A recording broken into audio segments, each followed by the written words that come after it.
Is there a particular memory you have of Steve Jobs and just the way he might have impacted you?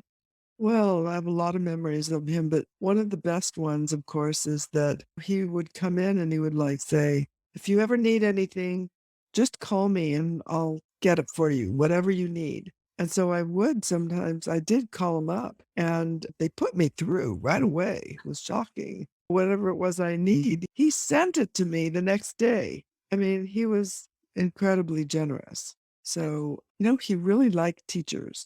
I think that was part of it. I liked talking to him about philosophy and about life. He was a Buddhist, and I thought that was also very interesting. He was never dull, let's put it that way, never. So in your parenting, in your teaching, all that you incorporate into this book, which I love, by the way, called How to Raise a Successful Person. It took you a year and a half to write that book. In that process, did you discover anything surprising about yourself?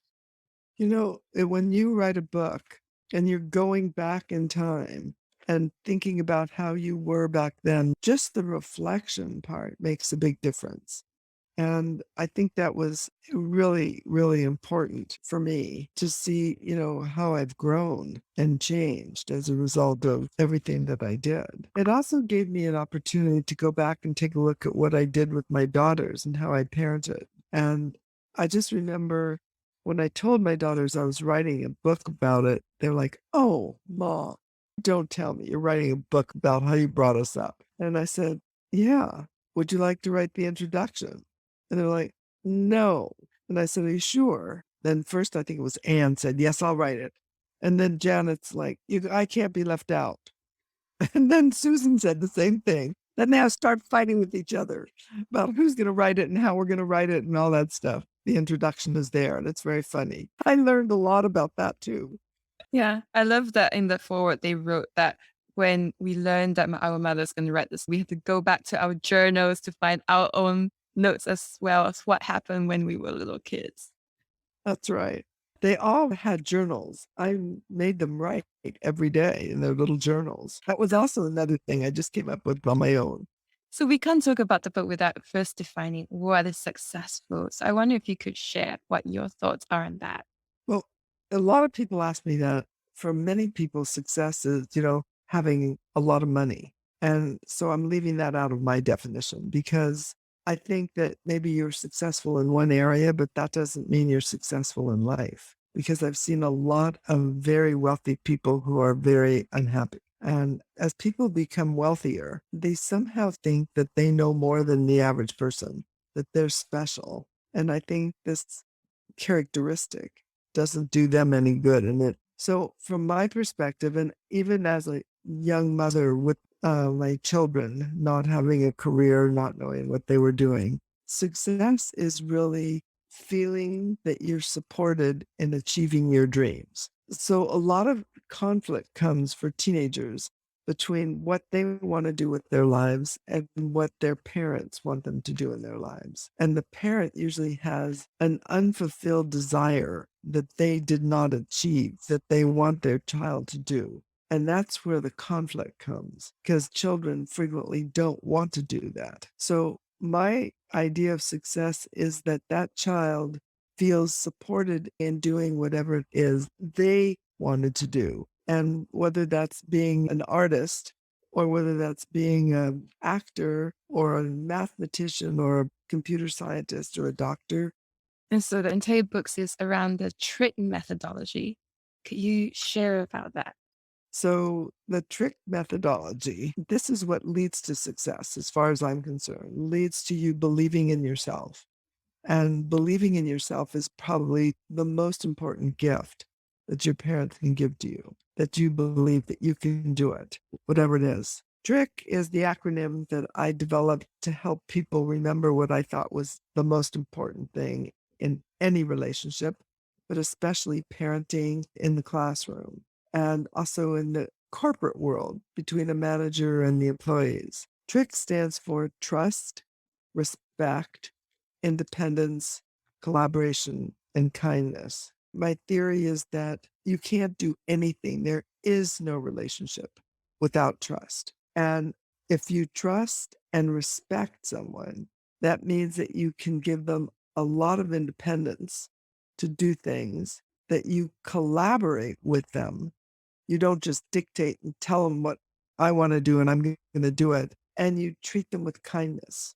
This works for parents, teachers, managers. And this is what I did with my daughters. I taught them early what to do and let them do it. I trusted them to do it. I respected them by listening to them when they wanted to tell me something. Most people don't listen. I don't want to criticize teachers, but when a student wants to talk to you and you don't have time to talk to them, I think that is a bad precedent. It makes the student feel disrespected. So just listening, that doesn't mean you have to do what they say. It just means giving them time to talk. I'd like to suggest it for all parents everywhere in the world. Just have an opportunity to trust and respect your child and talk to them. Give them some independence. You will be shocked at how effective it works. You must have also struggled as well sometimes because children come up with the craziest ideas and you just think, what on earth is going to happen if we do this? You just let them run with it. Students do come up with the craziest ideas. You're absolutely right. In my classes, when the students were coming up with story ideas for the newspaper or whatever, some of those ideas would just make your hair stand on end. It's like, oh my God, what are they doing now? The most interesting thing is I didn't say anything. I just left that crazy idea up there. And they eventually came around themselves to realize that was not a good idea. Was it because of their peers and just talking about it? Just talking about it and figuring out that they couldn't do it or that it wasn't smart to do it or something. The thought process that went into coming up with the conclusion was so incredibly valuable for them. But little tiny kids do come up with some really crazy ideas. I mean, I have one of my grandchildren now who's 2. Some of the ideas of things she wants to do is like, oh my God, I don't know, we can't do this. My daughter is very understanding. She lets her do a lot of things, but I don't say anything because I realize this is very empowering for this child. They come up with an idea, they tell you about it, we do it, and you can imagine that makes them feel good. I know it's hard for most parents. Don't do it all the time, but at least listen.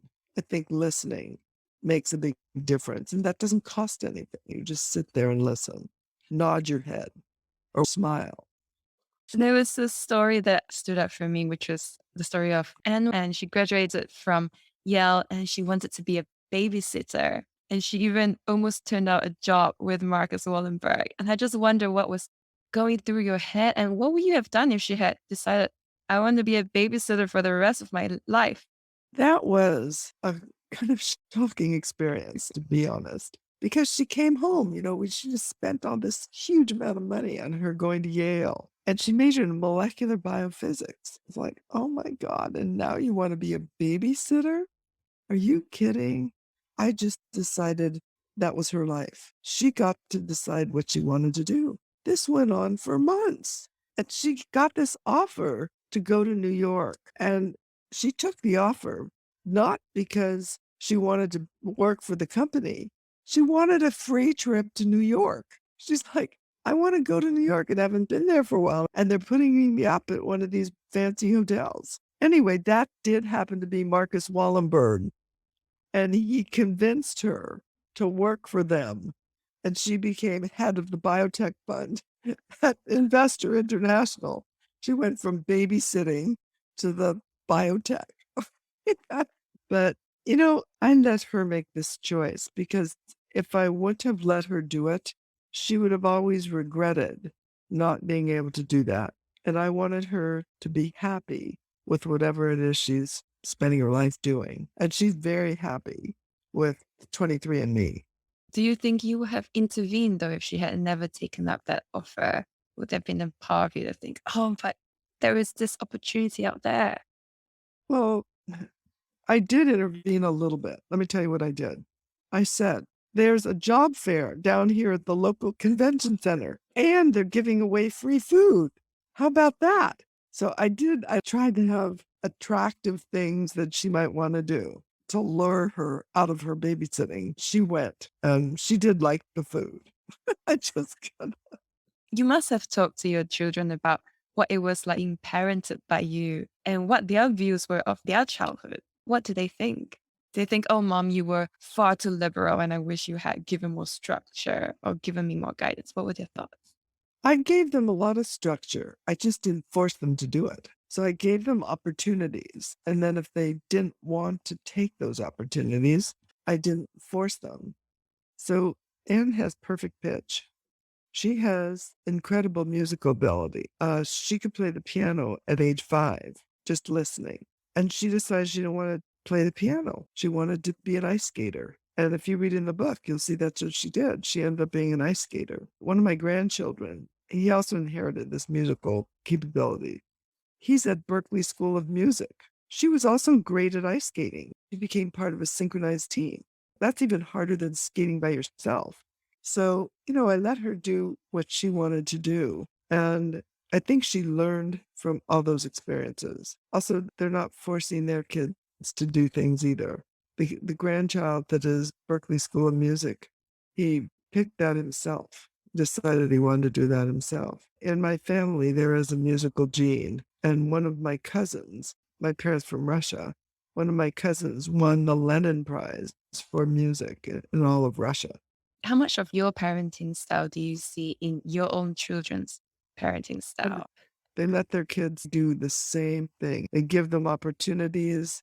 Everybody has an opportunity to speak at dinner every night. Everybody talks about what they did that day. It's called Thorns and Roses. You talk about the thorns, the bad things that happened, the roses, the good things that happened. Everybody listens to everybody. So the child that is 5 also gets to have everyone listen. That's very empowering. They really are letting their kids do a lot of things that the kids want to do. And it worked out really well in this pandemic because the kids picked what they wanted to do and they did it. And they didn't suffer in the same way that a lot of other people did because every single one of my grandchildren took this as an opportunity to have a year-long vacation. They did all kinds of wild, crazy things. They did not sit around worrying about the learning loss. I'm trying to help students remind them that they probably learned a lot of other things that were equally valuable and probably even more valuable than memorizing information in school that you will forget after like 30 days. So before we jump into that, I had two questions about tiger moms because being in Asia, tiger moms is a reality. So one question I got from a mother was that if I had brought up my child as a tiger mom, is there any way to remedy this so that my children would feel empowered and independent? I think that you can talk to them about it. Open discussion is the best thing. But I think it's hard because when you're a tiger mom and your child has been used to being told what to do all the time, when they get out in the world, they feel disempowered. That's one of the problems. They feel like somebody needs to be there to help them. I don't think I have a simple solution. Do you feel like there are any instances where you do need to be a tiger mom? Like, for instance, there is some merit if you want to learn a certain subject or profession. I think there are instances when you want to be a tiger mom and when you want to say to your child, this is definitely a better path. And this is better for you to do this than it is for you to just do some of the things that you've been thinking about. I did help direct my kids in school, but they asked me to do it as opposed to me telling them. That was the big difference. I would wait for them to say they're having a problem. And then I would say, let me help you, as opposed to watching and saying, oh, you should take this class or take this class or do this or do that. Susan got into Harvard, and I remember being totally shocked. I said, apply to Harvard, no problem. But then don't worry, I have an idea for where you really can go to school because it never occurred to me she was going to get in. And we've talked about COVID. You have started this new thing called Tract. Could you share with us about what that is? So tract is first of all spelled Tract, tract, like a housing tract, .app. And it's a way to recreate the culture of my classroom where kids were given a lot of freedom to choose what they wanted to write about, what they wanted to do. It was very empowering for them. And so the CEO is my former student, Ari Memar, graduated 2006. And we're creating learning opportunities, learning experiences for kids that are created by teenagers. Kids 15 to 20 are creating learning for kids 8 to 14. So it's peer to peer. It's just a little bit older peer. And what did you want to learn in school that you didn't get to learn? And they create learning experiences for those younger kids. It's project based in the sense that in order to get the credits for doing it, you create a little project and you put it on a project board. It's all virtual. And sometimes it isn't virtual. So we have cooking projects. You can cook something for your family, or you can grow a plant. That's not virtual, that's a real plant. And the reason that the younger kids like it is because it's taught by kids just a little older. It's more fun. And the other reason they like it is because it's super creative. We get the older kids that are in high school to create the learning paths. This is an opportunity for them to learn leadership skills because in order to be an effective leader, you need to be able to teach. And so this gives teaching opportunities to these kids. They become famous. So that's what I'm doing with Tract. And any teacher anywhere in the world who wants to use it can use it for free. All they have to do is go to teach.tract.app and type in the code WOJ, the first three letters of my name, Woj, and it's free for classrooms for students all over the world. But it is in English, I'm sorry to say right now. Eventually, we hope to have it in all these different languages where you would have then kids in Malaysia, for example, speaking the native language, being able to then teach younger kids in Malaysia. That's my goal. Can we empower the teenagers and then make learning fun for younger kids? So if there are any teens in Malaysia listening, you would be open to them collaborating, creating lessons. Yes, any teenagers in Malaysia are welcome. And they just go to create.track.app. The first two levels, beginner, intermediate, we help train you. And if you reach the advanced level, we actually pay you. So, yes, we're trying to train leaders for the 21st century, kids that have believe in themselves and also bring joy back to the classroom of the younger kids. And what has it So, been like for the teaching to be virtual? Because that's the thing that people are struggling with in COVID, right? Little kids sitting in front of a screen, I can't concentrate. The collaboration in person isn't there. How has it been like for Trent? well, it's been easier because the projects are small and they're fun and they can join little clubs where they're together with other kids who are interested in the same thing. And then they can talk to them online. It's kind of like gaming. In gaming, kids are competing with other kids and they can talk to other kids. So we try to bring that gaming element in also so that they can collaborate.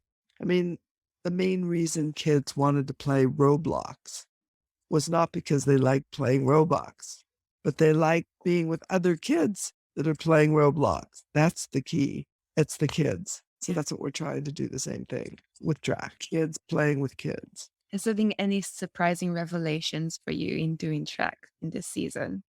Well, I think the most surprising thing for me has been how much that the teachers like it. The fact that teachers really like it. And I think it's because they see their students being engaged and happy and learning, and they don't have to do a lot of preparation. All they have to do is give the student the URL, track.app, and then let them do it. There's no professional development required. It's kind of like, is there professional development required for using YouTube? No. So it's the same thing. The teachers also get a report of what all the students are doing. They really like that. And you've been in education for 5 decades. I wonder, in your experience, have you seen the types of students coming through change over these decades? Can you believe I've been teaching that long? It's incredible. Yes. The students have changed dramatically. The 1970s, 1980s, kids were more fearful of the teacher, and the parents were always do what the teacher says. Today, that is not the case. The teacher is seen as a leader, but is not seen as an authority. Things have changed for the teacher. And also, the other thing, major thing that has changed, students now are so much more sophisticated. And I think it's the impact of the internet. And I don't know whether this is good or bad, but this is just life. I love the idea of trick. And I wonder, in your opinion, what are the major challenges in allowing trick to really penetrate all the classrooms around the world? I think if we want students that are going to know how to collaborate really well, be creative, think critically, and communicate effectively, those four things, we have to stop direct teaching top down. We have to stop putting the teacher in a position of lecture and students in a position of taking notes and memorizing. You don't learn to be creative by memorizing. You don't learn to communicate by sitting quietly in a row next to another student. We need creativity to solve the problems of the world. We need people to work in groups, not individually. They need to learn to communicate effectively. We need to allow that to happen in the classroom. The habits they establish when they're young are the habits that they continue to have as they become adults. So being creative and being able to believe in your creative skills has to start early. And so that's where Tract fits into. I say it belongs in 20% time. 20% of the time, give kids an opportunity to be creative and work on things that they want to work on by themselves or in groups with other kids. They'll have an opportunity to think. So, for all the parents in Malaysia, it's okay for your kid to do some things on their own independently. How about just 20% of the time? 80%, you can still control everything. 20%, let them think. Let them develop some skills where they're going to be able to be innovative, creative, communicate with their friends, and be critical thinkers. That's what I hope. And the 20% applies not just to kids, but for grown-ups as well. Google had the 20% time, so it's not clear who thought of it first, Google or me, but does it really matter? All I can say is that it works. We would not have Gmail today without 20% time. A lot of the really innovative projects came out of 20% time at Google. And so who's to say that your child won't be able to create something incredible in their 20% time? Let's give them an opportunity. I think it would make a big difference to the world and to everyone and to you, the parent. On that positive note, I would love to wrap up this interview with questions I always end with. So the first one is this: do you feel like you have found your why? Well, in my particular case, I feel like I found my why. I feel really blessed that I'm able to spend my time helping people as a teacher and now as a parenting coach and just as a life coach, how to get along in the world in a more effective way. And that's why I still keep working because I'm so happy with it. I'm happy doing it. I would say to people who are not doing anything or just sitting on a beach or going out to dinner or whatever, you might want to think about what you can do to help the world be a better place. You will be happier and the world will also be happier. I was shocked by your birthday because I thought surely you must be 50 or 60. So much energy. People can't believe it. It's absolutely true. My birthday is correct. I think I am really energetic, but that's because I'm excited about what I'm doing. Makes a big difference. And what kind of legacy do you want to leave behind?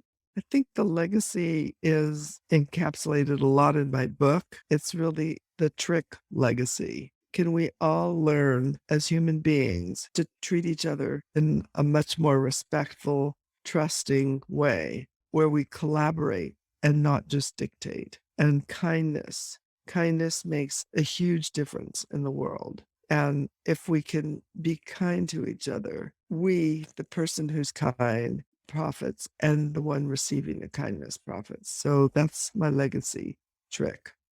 We've talked a lot about success. So, what do you think are the most important qualities of a successful person? I would say that to be as a successful person, the most important quality is, again, being happy in your own skin, being able to say that you have done something with this short period of time we have on earth to make the lives of other people better. That would also include your family, your relatives, your friends. For example, with my daughter Anne, 23andMe is revolutionary. And so it's incredible that she's doing that. And that's her legacy. Susan is the one that found YouTube. And she's the one that bought YouTube for Google and leading YouTube now. That's just an incredible, incredible situation. And just think about what YouTube does. It democratizes videos. It democratizes the whole movie industry. Before YouTube, the only way to get anything into the movies was to go through a movie controller industry, Metro Goldwyn Mayer. Now it's open to the world. I'm very proud of them. And my daughter Janet, she does a great job working with young people, mothers on the obesity epidemic. That's a real problem. It's worldwide. It all comes from junk food, by the way. Don't eat junk food. Don't eat sugar. I'm sure every parent would love to have daughters like yourself. And one of the things that came up all the time was the fact that COVID's really impacted the way that our children are being raised. Some of them have never seen people beyond their own family out of necessity. So the question I got from a lot of people were, how do you foster that same independence in a child post COVID? Well, I think the way you do it with anybody is you teach them in little steps. So you have to break down the learning into its little component parts and give them an opportunity to do little bits independently on their own. It's just like you can't throw someone in a pool and tell them to swim. You have to teach them how to do it in little bits. But that's what teaching is all about. Really good teachers break the learning down into bite sizes. And then that builds up to a bigger picture. And, That's what I would suggest. and where can people go to connect with you and find out more about what you're doing? Well, follow me on Facebook. You can follow me on Twitter. I have a website. I have one called raisesuccessfulpeople.com. Another one that is Esther Woj, ESCHERWOJ.net. And then, of course, Tract. If they want to connect with me, they can go to info@tract.app. And I'll put all the links in the show notes. Is there anything else you'd like to share that we haven't covered so far? I should just say there's a couple of other programs that I'm involved in that I forgot to talk about. One of them is at the University of California, Berkeley, and with the School of Engineering. It's called WOJIT, WOJIT. It's like instead of going to 4 years of college, you can go to 18 months of this program, get a Berkeley certificate, and be hired in engineering degree. I'm trying to impact the education world and give people as much of an opportunity to do something to make their lives better and make the world better.